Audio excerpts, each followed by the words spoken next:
Hello everyone and welcome to episode 85 Speed Matters of In Response, a legacy podcast. I'm Philipp Klein I am Daniel. And I'm Peter Plank. and we're talking about Legacy. most of the time. You are listening to In Response, a legacy podcast. A show where three handsome guys talk about their favorite Magic the Gathering format, Legacy. I'm Peter Plank, the artificer. I've got everything at hand in my Goblin Welders toolbox. I'm Daniel, the scientist. I ponder precisely about the next move that decides the fate of my opponents. I'm Philipp Klein, the rogue. I use the graveyard to fuel opponents with agony. And now, lean back and enjoy.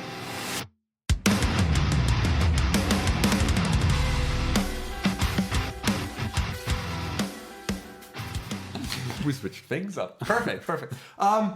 Yeah, in this episode it's all about our most favorite film of all time, Cars.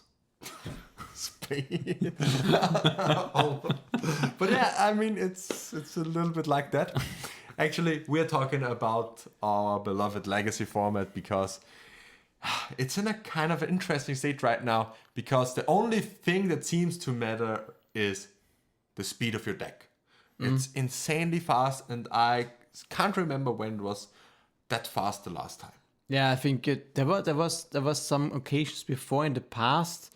It all was tied to the fact that some powerful proactive cards were legal in Legacy, or shells, or strategies, and we've seen that kind of let's say development in the last couple of years over the course of new cards being printed, and each of new cards being printed is usually stronger than the last one. So yeah, speed matters absolutely. Seems like power creep is finally going through. Yeah, as we said, the meta currently feels like there are just two ships passing in the night. Both of them just ignore the other or try to really over them. Because like with Psychic Frog, you have something that needs immediate answer on turn 2, or you will just simply die a slow death. So yeah, you really have to do something very proactive or have to stop your opponent. Well, as you mentioned, Psychic Frog, now right now, this is obviously prominent threat in the blue-black Reanimator deck. That is the most played deck in the format as of now. And it didn't get thrown off the throne, basically, through the grief ban. Very much not so.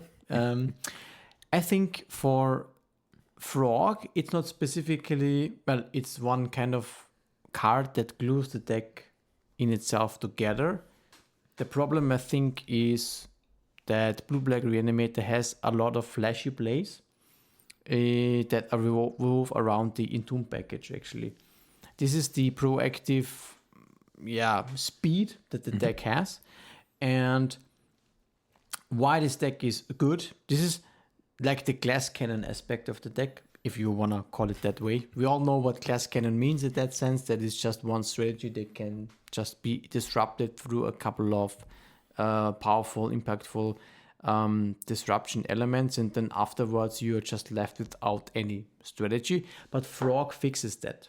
Yeah. And that's the reason why in this combination blue-black Reanimator is at the top, because it can play at every stage of the game and in facing any kind of interaction of the game. And this is kind of the core issue that we're facing right now. I want to just say here is that interaction as in general in Legacy is really, in terms of power level, at an all-time low, I would say. Yeah, probably.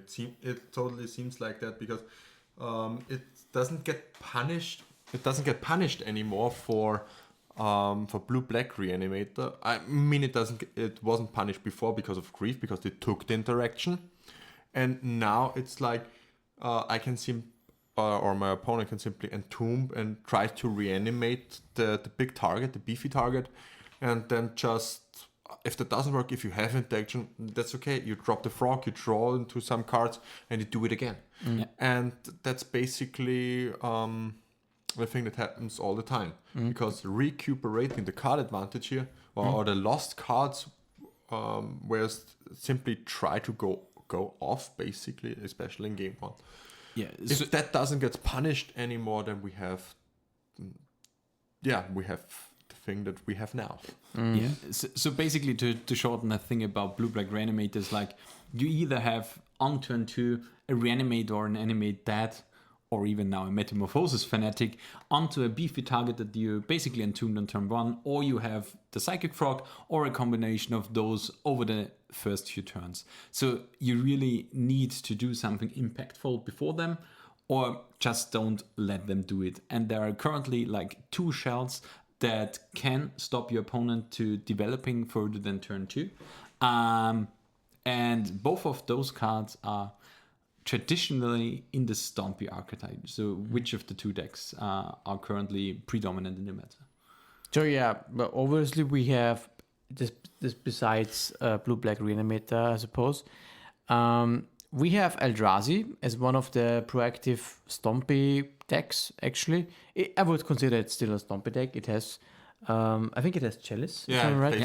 I think it plays 4 Chalice, yeah. Exactly. So it's an aggressive deck that powers out their hand in like typically 2 or 3 turns at maximum, and tries to overwhelm the opponent before they can develop any meaningful strategy.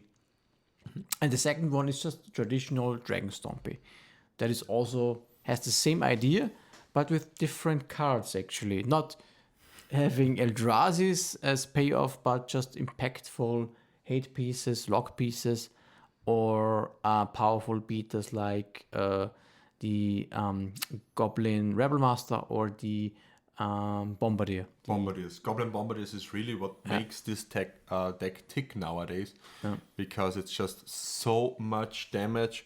If you pair this with Fury, I think Fury is still one of the played cards in Moon Stompy. And the trick that simply always works, attack with Bombardiers, and after attack phase, pitch a Fury, sack the Fury for I don't know 7 damage or something. Yes. And it just put them on a 2-turn clock. Maybe sack a Chromok, sack a Trinisphere, sack a Chalice of the Void for additional damage.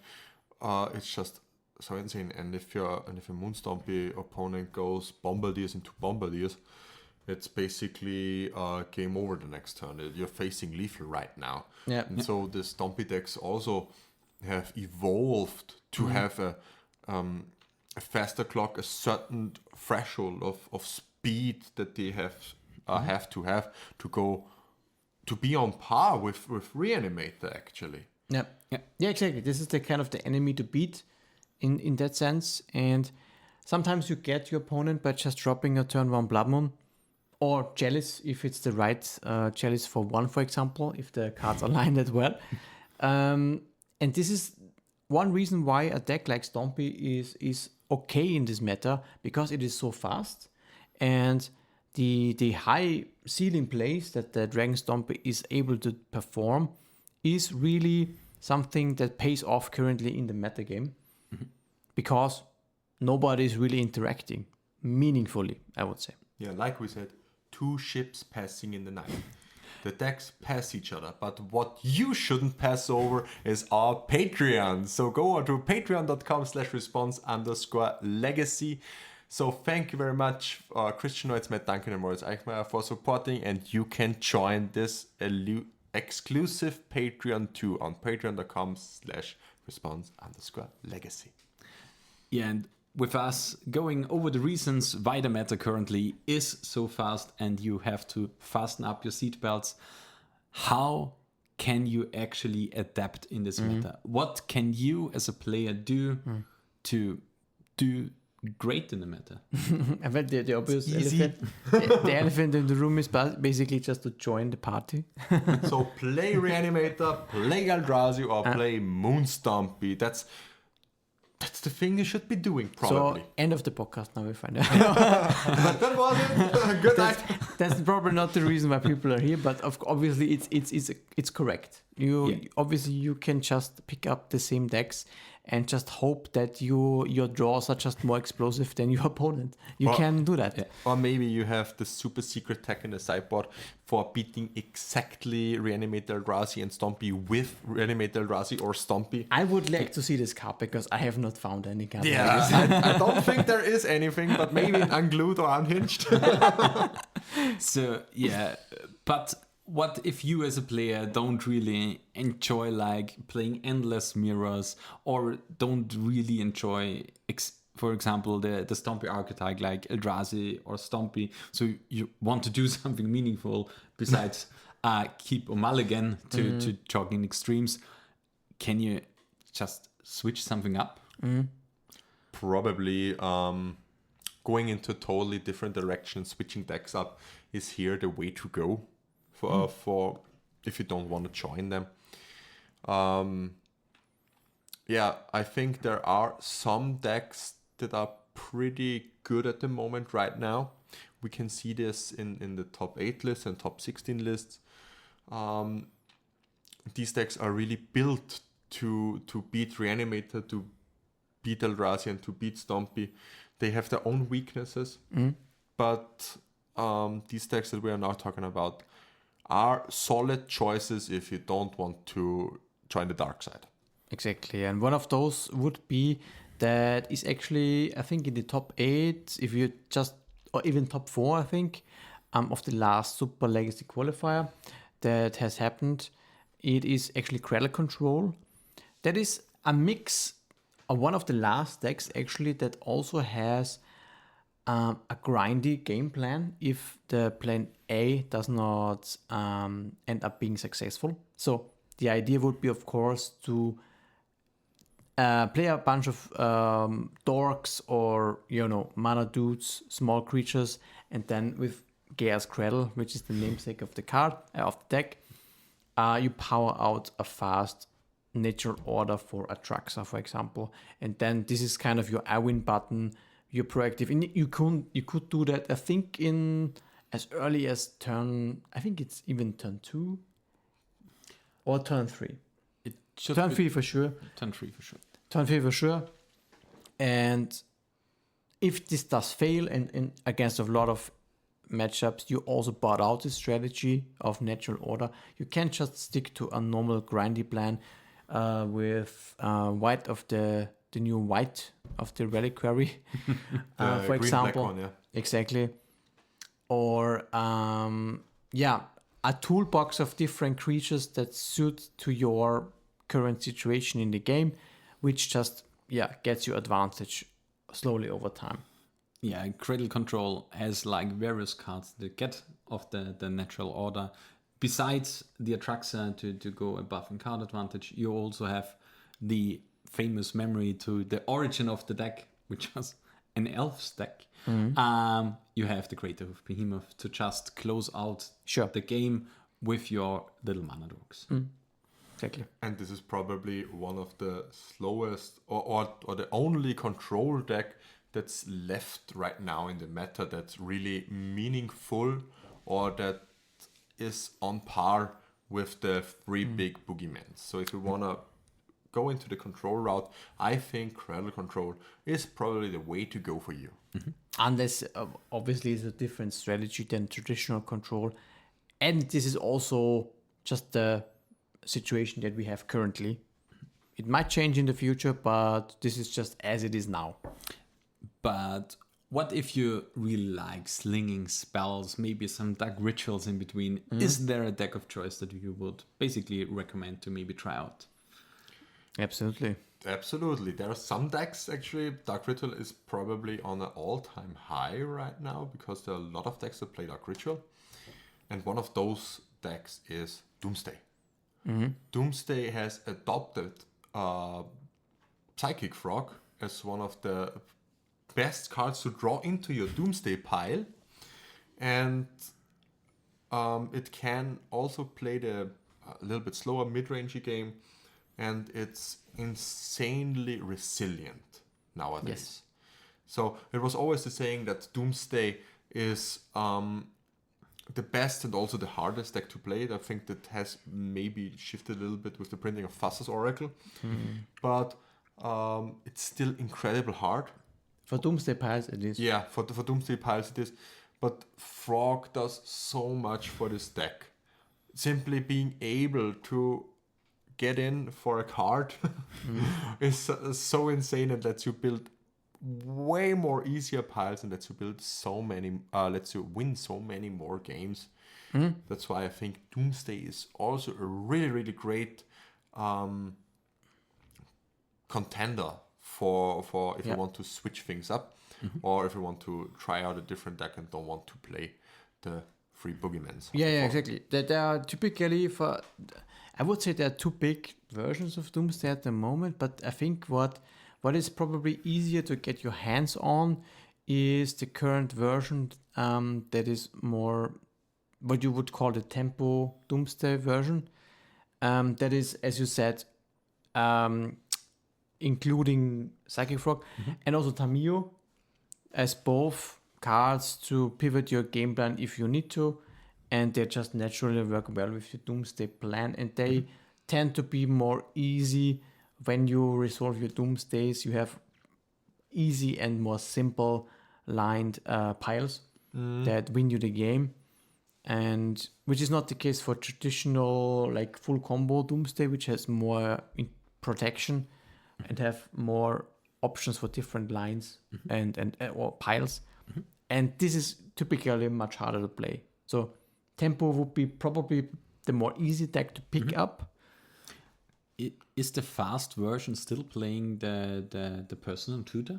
No. No. There is no personal tutor. Just, I guess, it's absolutely for Psychic Frog, and I think it's even for Tamiyo also as well at this point. In the tempo version. In the tempo version, yeah, exactly. Yeah, because there's so many times where you just go Tamiyo into Brainstorm and then tick and draw your deck and then kill. Exactly. Yeah. And for the combo version, personal tutor is usually as a 2-off, I think. Yeah. So you basically have 6 Doomsdays. Yeah. Another Dark Ritual deck that we can recommend at the moment to switch to would be Oops. Oops All Spells. There is now another different version emerging from Modern Horizons 3. And we have now green-black Oops and also blue-black Oops. And if you want to go the combo route, this is also a pretty great way to combat the format, because it has gotten a lot more resilient through additional MDFCs, because they are playing now, I think, 12 to 16 lands depending on the version. Also some mana fixing in Jack-O-Lantern.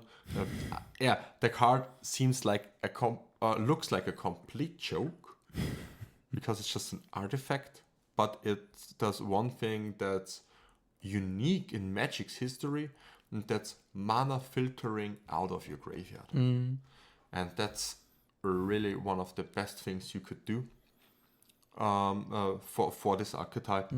And therefore it suddenly is really resilient to a lot of the played hate.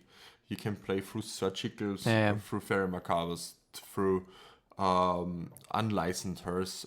Basically, there's so many graveyard hate that you can simply push through that wasn't possible pre-Modern Horizons 3. And you have the speed that is needed to go under Blue-Black Reanimator or Eldrazi or Stompy.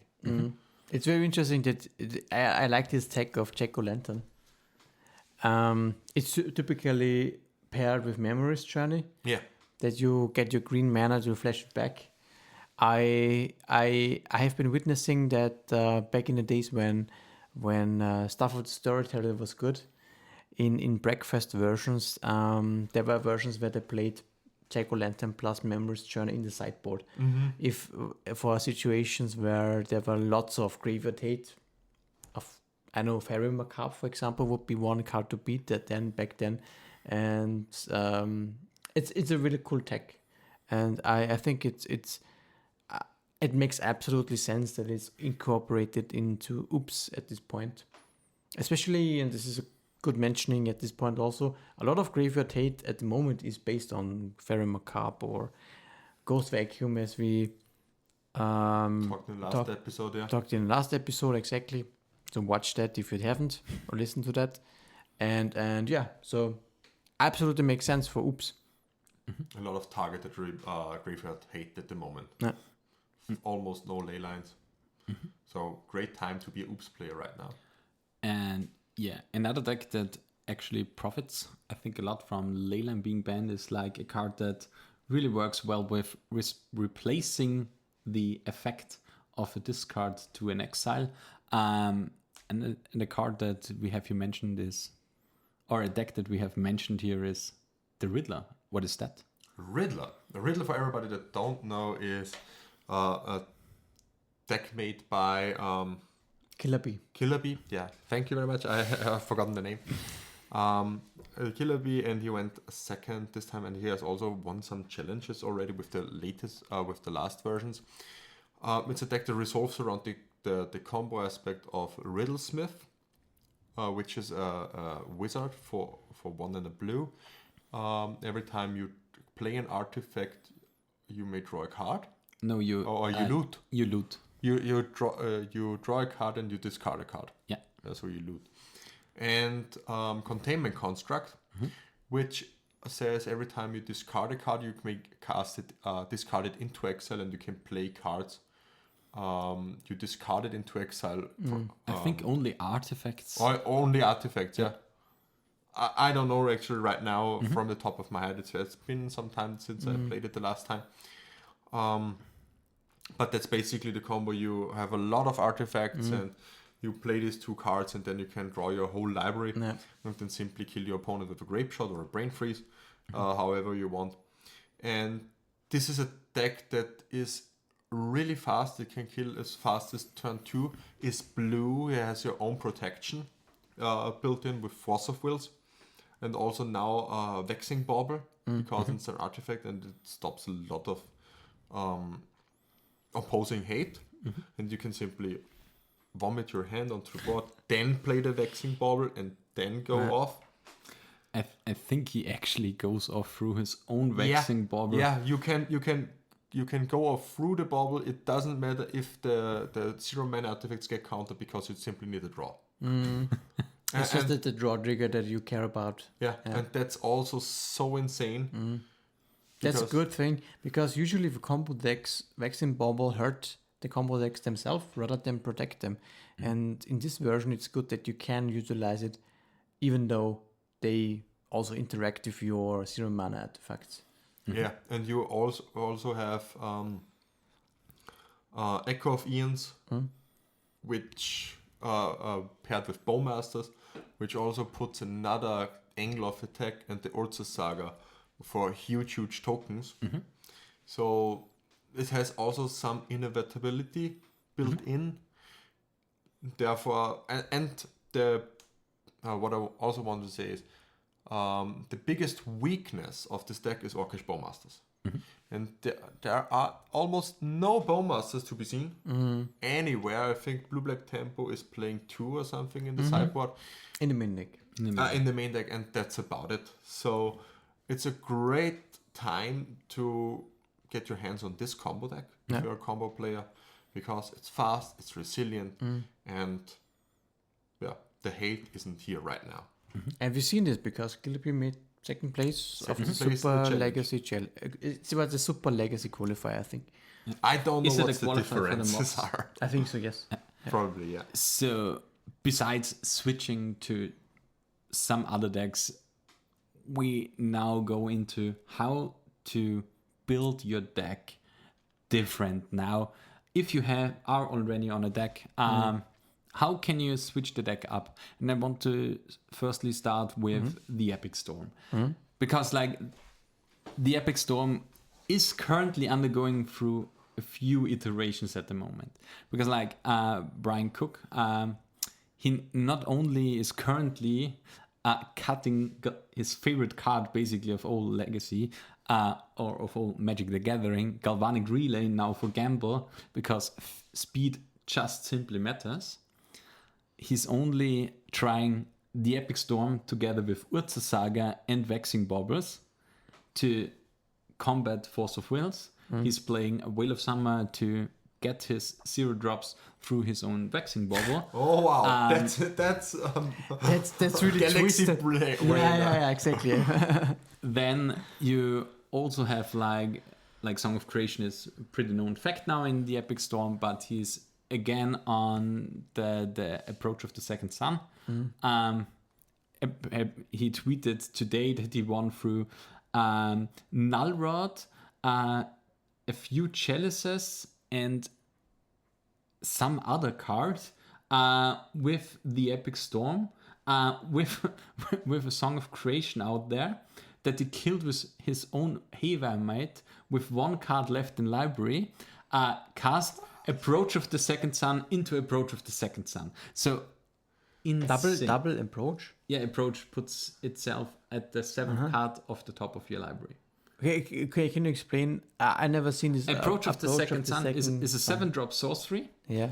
for 6 and a white. Yes. It says you gain 7 life, and if you cast a card named Approach of the Second Sun in this game before, you win the game. After you resolve the card, you put it onto the 7th card below the 6th card of your library. So it's the 7th card you will draw again, and when you see the Second Sun again, you will win the game. But in this deck with Song of Creation, you basically But cast it twice in you a turn. always just naturally cast it with your You get it with Burning rituals and Burning Wish, and then Alliance Diamond, Lotus Petals. just normal mana build up, and you have your LEDs, your petals, your moxes you for need white mana. One white mana. It's okay. 2 white. But it's 7 mana. Yeah. But for the second one, you can use Alliance Diamond most of the time. Yeah, that's true. So Interesting. this is the thing that Tess currently Wow. is undergoing to combat the meta. Maybe Daniel, you can fill me up with. Fill you up. Fill me up with your breakfast. That's a good conversation. Yeah. For breakfast, actually, I'm really surprised that breakfast is okay in this in this current meta. You see a couple of results being posted. It's not too bad. I personally think it's just a little bit too clunky overall, because the best shell includes Nadu, and Nadu as a card, as it is a free drop, that needs to be paired with either Shuko or Nomads realistically, so that it is like the power skill mechanic is just a little bit too clunky overall to compete in the speed of the meta. Most of the time you see still the standard version that plays Urza Saga, Teferi, some protection spells, and then just the breakfast pile.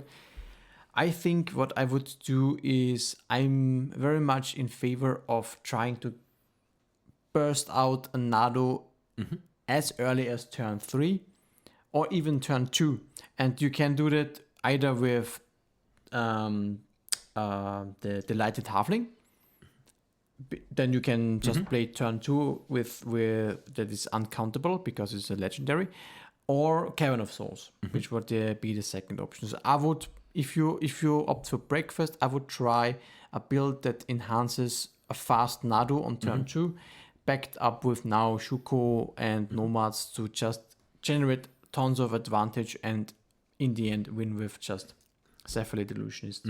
Would you also maybe incorporate some form of fast mana in the form of an Elvis Spirit Guide or even a Lotus Petal? I thought the same. I wanted to ask the same question.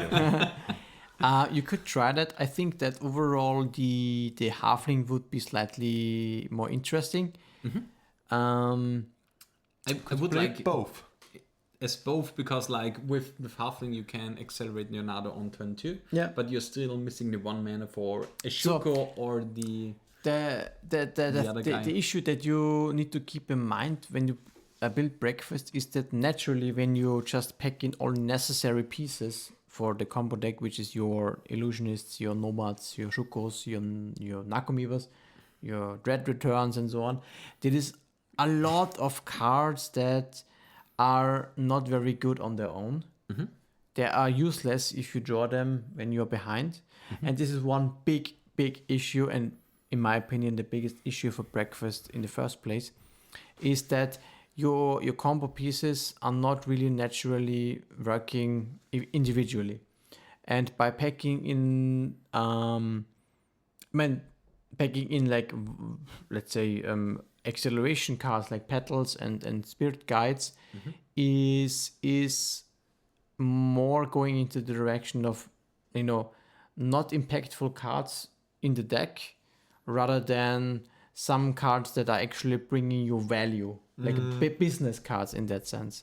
There's only really Nadu, sometimes Urza's Saga if you play it, and the Fairy is on payoff, kind of, and sometimes Stoneforge Mystic if you want to opt for that route, for example. So it is very, very much, well, I personally don't want to be in the situation where I go, oh, Spirit Guide, Petal, Nakomiba, woo, I have a 1/1. Yeah, that's because true. I don't have anything else to do, Yeah, so that's true. Turn but one. I agree with you. It's interesting to be explored, and also to mention that this is basically also true for the Halfling. It is also not really a business card.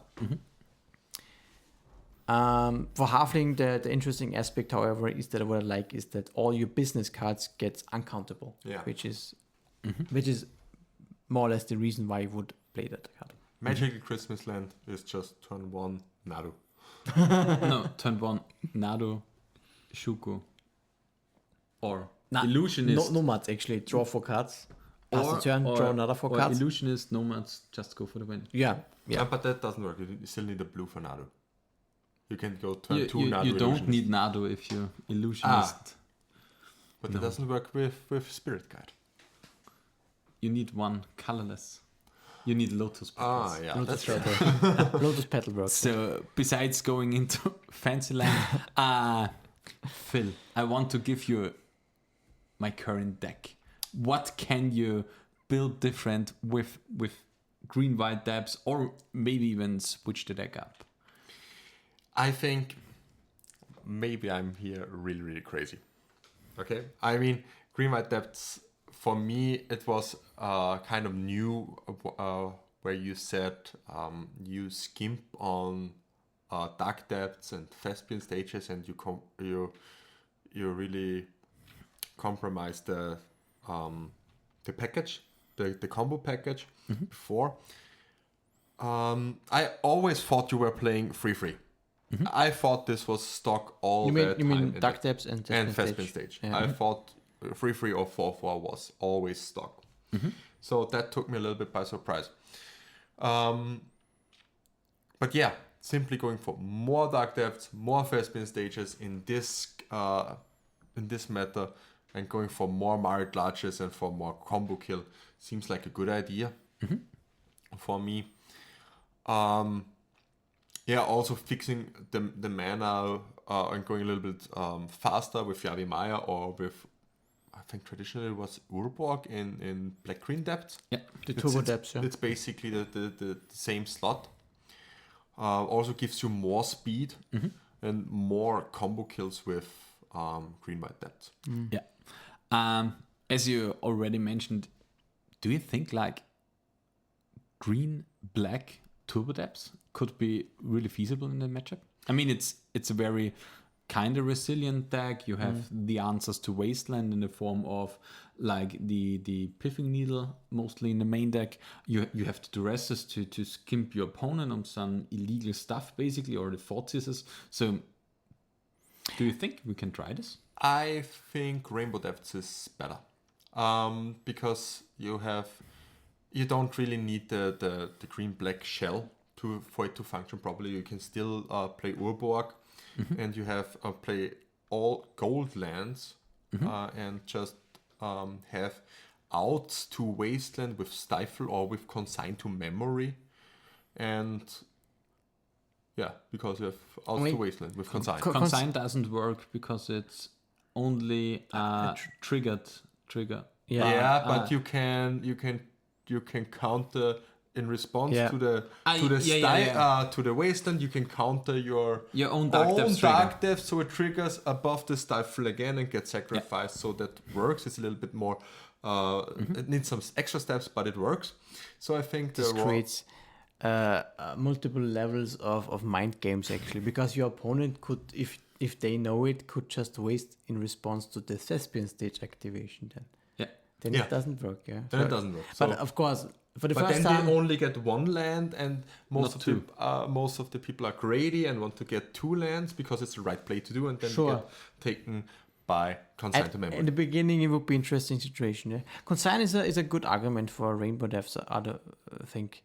What I like also is for green black depths is then I think is it standard that you have the Mega Sloth as a plan B involved?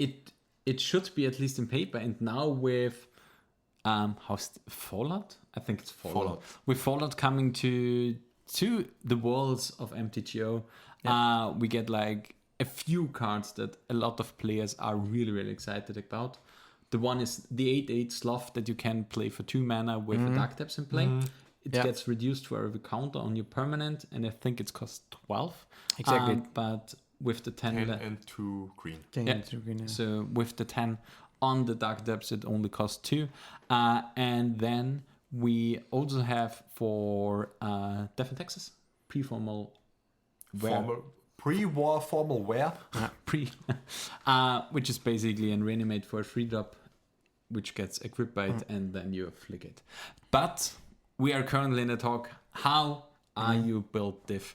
And basically, how are you built diff with your 12 apps or posts? 12 posts.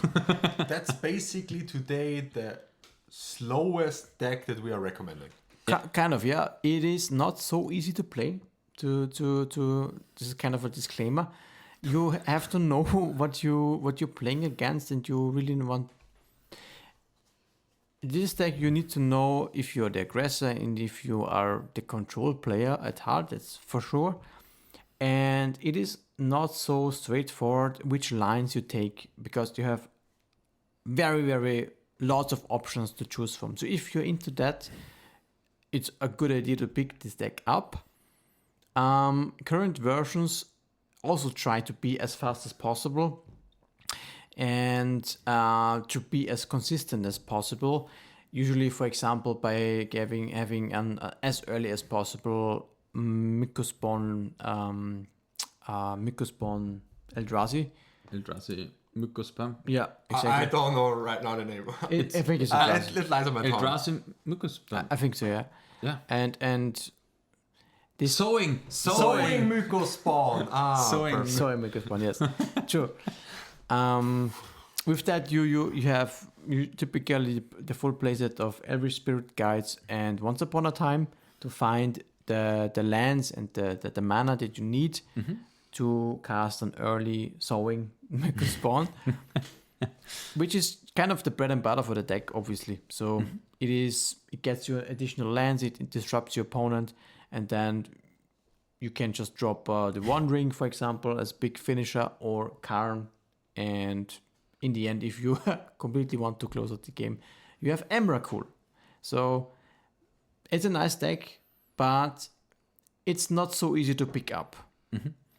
But yeah, I think this is also one of the decks that we can recommend because it's so good against a lot of the meta games and also really strong against the free boogeymans, like we said beforehand. And the last thing on our list, what we would build different is Phil's profession, my deck. We have Painter here. Painter's currently in a weird spot. We have like the movement to be straight, mono red, be proactive with a lot of red elemental blast, a few bolts.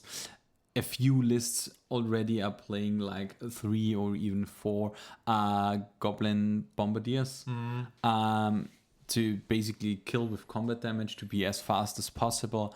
Then we also have like going the combo route. Some decks are still in the white area, where I would be if I'm currently on the deck, but currently not on Enlightened Tutor, but maybe in the future, because Enlightened Tutor is just a thing that helps you be more consistent with the combo. It gets both the painter and the grindstone, so which of the pieces you're missing, it puts us right on top, and then you can just win. And one cool thing that you actually can do with Enlightened Tutor is like you can fetch for a survey land. In response to the trigger, you Enlightened Tutor, put it on top, put it in a graveyard, then you can use it with Welder. So there are some neat things that you can do. That's very nice. Then there is another abbreviation of the deck that currently is including like 2 to 3 City of Traitors, and is playing a full playset of the One Ring, or 3 the One Ring if you can't create and the One Ring in the sideboard. So we are going into like a little bit of a bigger painted deck that just gives you the protection for 1 turn, or with another ring maybe for 2 turns. So you have the time to establish your combo and win the game without being disrupted by your opponent. So these are the things that we would build different. I mean, we have left out one very, very obvious choice also. And that's like a little bit of the oddball here. That would be blue-black tempo. Yeah, Blue-black tempo, why is it? It's not the fastest deck, but it's probably one of the most consistent decks. Yeah, probably. It's just one that kind of stands out of all of the other decks that you mentioned prior to that.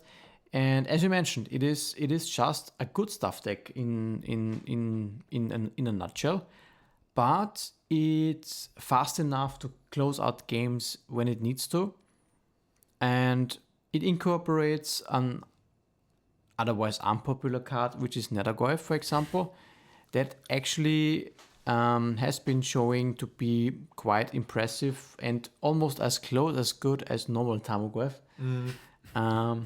Because it doesn't in the end matter too much if it's just mattering for your own graveyard and also for your opponent's graveyard.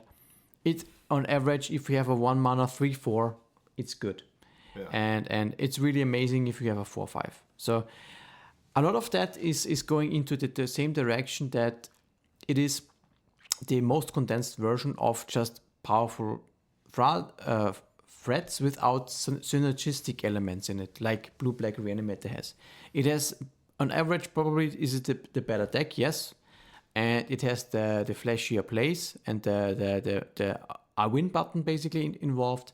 But if you want to have a consistent game plan that is just all the time and against all matchup have a solid game plan, then blue-black tempo is actually very good. Just because there's not really a single card that hates out the deck, for example. Yeah, that's true. No. So it's basically as in the old Delver days, besides that it's not in S tier as Delver a lot of times actually was. Just change up a few slots, move yourself aside to combat the current meta. When the meta changes up, change a few slots back or forth, and then you still have a good and viable deck. Yeah, that's basically true.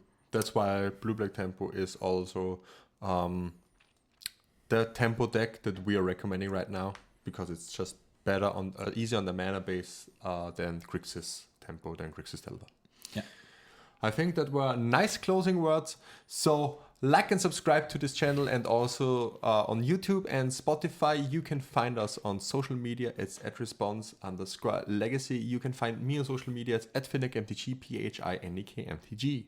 You can also find me on social media. It is @FlyingDelver there. You can find me on x.com. It's @UnicornLord, but the O in the Lord is a 0. In response, The end.